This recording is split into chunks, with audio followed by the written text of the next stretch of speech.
ജനനം മുതൽ 6 വയസ്സ് വരെയുള്ള കാലയളവ് നിർണായകമാണ്. കാരണം ഇത് കുട്ടികളിൽ കാര്യമായ മസ്തിഷ്ക വികാസത്തിൻ്റെ സമയത്തെ സ്വാധീനിക്കുന്നു. ജീവിതത്തിലുടനീളം നല്ല ആരോഗ്യം, പോഷകാഹാരം, പഠന വിജയം, സാമൂഹിക വൈകാരിക വികസനം, സാമ്പത്തിക ഉൽപാദനക്ഷമത എന്നിവയ്ക്ക് ഗുണമേന്മയുള്ള ഒരു ECC അടിസ്ഥാനം സജ്ജമാക്കാൻ കഴിയും.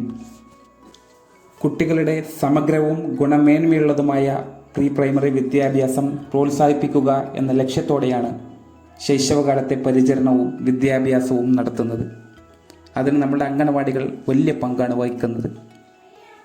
അതുകൊണ്ടാണ് നാളത്തെ വിഷയമായി വൈജ്ഞാനിക വികസന പ്രവർത്തനങ്ങൾ നമ്മൾ തിരഞ്ഞെടുത്തത്.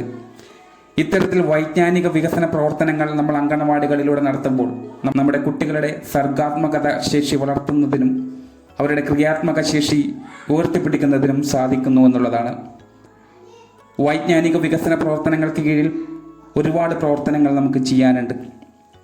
അതിലേതാനും കുറച്ച് പ്രവർത്തനങ്ങളാണ് ഇനി പറയുന്നത്.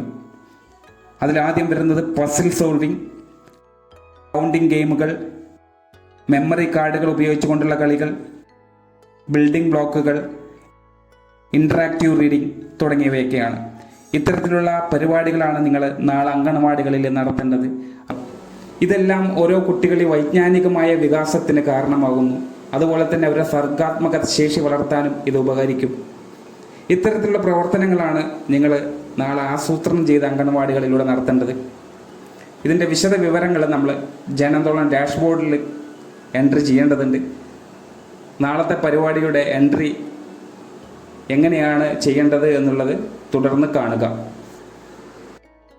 നിങ്ങൾക്ക് തന്നിട്ടുള്ള യൂസർ നെയിമും പാസ്വേഡും എൻ്റർ ചെയ്ത് കഴിഞ്ഞാൽ ഇതുപോലൊരു പേജ് ഓപ്പണായി വരും. ഇതിനകത്ത് ഗ്രൂപ്പ് കാണും. തൊട്ട് താഴെ തീം എന്നുള്ള ഭാഗം ക്ലിക്ക് ചെയ്തുകൊണ്ട് വീർബാൽ ദിവസ് എന്നുള്ളത് സെലക്ട് ചെയ്യുക. ശേഷം ലെവൽ എന്ന് കാണുന്നുണ്ട്. ലെവൽ എന്ന് കാണുന്ന ഭാഗം ബ്ലോക്ക് ആയിരിക്കും. അത് ക്ലിക്ക് ചെയ്ത് AWC എന്ന് സെലക്ട് ചെയ്യുക. ശേഷം സെലക്ട് AWC എന്നുള്ള ഭാഗം ക്ലിക്ക് ചെയ്ത് നിങ്ങളുടെ സെൻറ്റർ സെലക്ട് ചെയ്യുക. അതിനുശേഷം ഡേറ്റ് ആണ് നാളത്തെ 24 എന്നുള്ളത് രേഖപ്പെടുത്തി സെറ്റ് കൊടുക്കുക. ടു ഡേറ്റും അത് തന്നെയാണ്, 24 സെലക്ട് ചെയ്യുക. അതിനുശേഷം പാർട്ടിസിപ്പൻസ് ആണ്, പങ്കെടുത്ത കുട്ടികൾ എത്ര പേര് എന്നുള്ളതാണ് അവിടെ രേഖപ്പെടുത്തേണ്ടത്. അഡൽട്ട് എത്ര, അതിൽ മെയിൽ എത്ര, ഫീമെയിൽ എത്ര, ആ എണ്ണം നിങ്ങളവിടെ കൊടുക്കണം. അതിനുശേഷം ചിൽഡ്രൻ, അതിലാണ് പ്രീ സ്കൂൾ കുട്ടികൾ വരുന്നത്. എത്ര കുട്ടികൾ, ആൺകുട്ടികൾ പങ്കെടുത്തു, പെൺകുട്ടികൾ എത്ര പങ്കെടുത്തു. അതിനു പുറമെ AG കുട്ടികളായിട്ട് എത്ര പേര് പങ്കെടുത്തു എന്നുള്ളത് കൃത്യമായി നിങ്ങൾ ഈ കോളത്തിൽ രേഖപ്പെടുത്തണം. ഏതെങ്കിലും ഒരു കോളം വിട്ടു പോയിട്ടുണ്ടെങ്കിൽ നിങ്ങൾക്ക് സബ്മിറ്റ് ഓപ്ഷൻ എനേബിൾ ആയി വരില്ല. അപ്പോൾ എല്ലാ കോളത്തിലും നിങ്ങൾ ഒരു ഡിജിറ്റെങ്കിലും മാർക്ക് ചെയ്യണം. അതിനുശേഷം അപ്ലോഡ് ഫയൽ എന്നുള്ള ഭാഗം കാണാം നിങ്ങൾക്ക്. അതിൽ ബ്രൗസ് ഫയൽ എന്നുള്ള ഭാഗം ക്ലിക്ക് ചെയ്തുകൊണ്ട് നിങ്ങൾക്ക് നാളെ നടത്തുന്ന പരിപാടിയുടെ ഫോട്ടോസ് നിങ്ങളുടെ ഫോണിനകത്ത് സ്റ്റോർ ചെയ്തിട്ടുണ്ടാവും. അതിവിടെ ബ്രൗസ് ഫയൽ കൊടുത്ത് അപ്ലോഡ് ചെയ്യുക. ശേഷം ഡിസ്ക്രിപ്ഷനാണ് അവിടെ കാണുന്നത്. ആ ഡിസ്ക്രിപ്ഷൻ എന്നുള്ള ഭാഗത്ത് ക്ലിക്ക് ചെയ്തുകൊണ്ട് നാളത്തെ ECC ആക്ടിവിറ്റി എന്ന് രേഖപ്പെടുത്തുക.